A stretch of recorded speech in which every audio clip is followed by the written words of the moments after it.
कक्षा 10 के बच्चों नमस्कार। पिछले वीडियो में हमने आपको पढ़ाया था भगवान श्री कृष्ण के बारे में, सूरदास जी का जो पद था। बाकी बचे पदों की व्याख्या आज हम आपको फिर करते हैं। आप लोग कक्षा 10 के बच्चे किताब खोल लें। सूरदास जी का पहला पाठ पद का 66वां पद खोलें।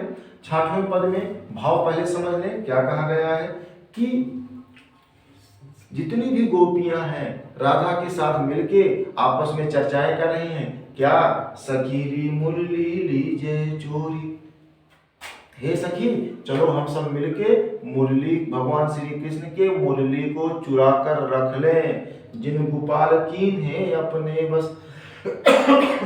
समझ में आ रहा है। जिस मुरली ने भगवान श्री कृष्ण को अपना गुलाम बना लिया है, प्रीति सबन की तोरी, और हम लोगों के प्रति भगवान श्री कृष्ण का जो स्नेह था, जो प्रेम था, उसको दूर कर दिया है, तोड़ दिया है।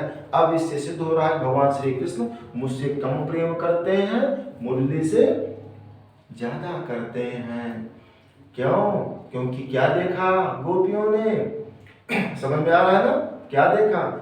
एक घर भीतर एक क्षण के लिए, चाहे वो घर के अंदर रहे चाहे बाहर रहे, निस माने चाहे राति हो, वासर माने चाहे दिन हो, धरत न कबहू छोड़ी, कभी भी न उसको धरते हैं न कभी अपने से दूर करते हैं। क्या करते हैं फिर? कबहू कर कभी उसको अपने हाथ में लिए रहते हैं, कबहू अधरन कभी ओंठों पे रख के बजाते रहते हैं, कबहू कटी कबहू खोस जुड़े, कभी उसको अपने कटी माने कमर में जो कपड़ा बांधे रहते हैं उसी में खोस लेते हैं, अर्थात उसी में रख लेते हैं। ना जानो कछु मेलु मोहनी, हमें तो लगता है इस मुरली ने भगवान श्री कृष्ण के ऊपर कोई जादू टोना कर दिया है। राख है अंग अंग भोरी, और अब भगवान श्री कृष्ण के सुकोमल हाथों से अपने प्रत्येक अंग को स्पर्श करवाती है और उनसे काम करवाती है। सूरदास प्रभु को मन सजनी, सूरदास जी कहते हैं भगवान श्री कृष्ण हर सजनियों के, हर गोपियों के मन के साजन हैं, मन के भगवान हैं। वो अपने प्रेम रूपी राग में, प्रेम रूपी डोर में सबको बांध लिया है और वो छोड़ना नहीं चाहते हैं। भाषा ब्रज भाषा है और रस वियोग रस है। क्यों?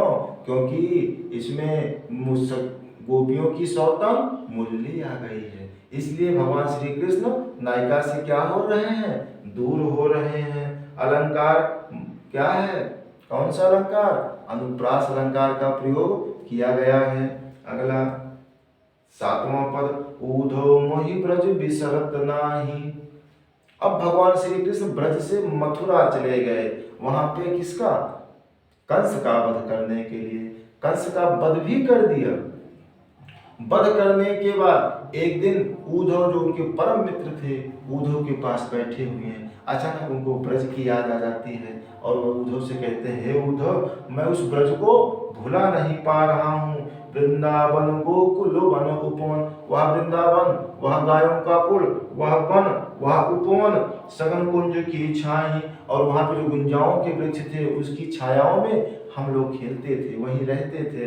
प्रातः समय माता जसमती, प्रातः काल मेरी माता यशोदा और मेरे पिता नंद बाबा मुझे देखकर सुख प्राप्त करते थे। माखन रोटी दह्यो सजायो अति हित साथ खवाओ, मेरी माता यशोदा मक्खन और रोटी एक थाली में इकट्ठा सजा देती थी और अपने साथ बैठ के बड़ी प्रसन्नता से मुझे अपने थाली में खाना खिलाती थी, अपने हाथ से खाना खिलाती थी। वो सुख मुझे मथुरा में प्राप्त नहीं हो रहा है।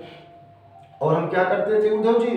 गोपी ग्वाल बाल संग खेलत, गोपियों के साथ, ग्वालों के साथ, बालकों के साथ खेलते थे। सब दिन हंसत सिरात, हर दिन हंसते थे, खुशी से सिरात माने मेरा समय व्यतीत हो जाता था। कब सुबह होती थी, कब शाम होती थी, मुझे पता नहीं चलता था।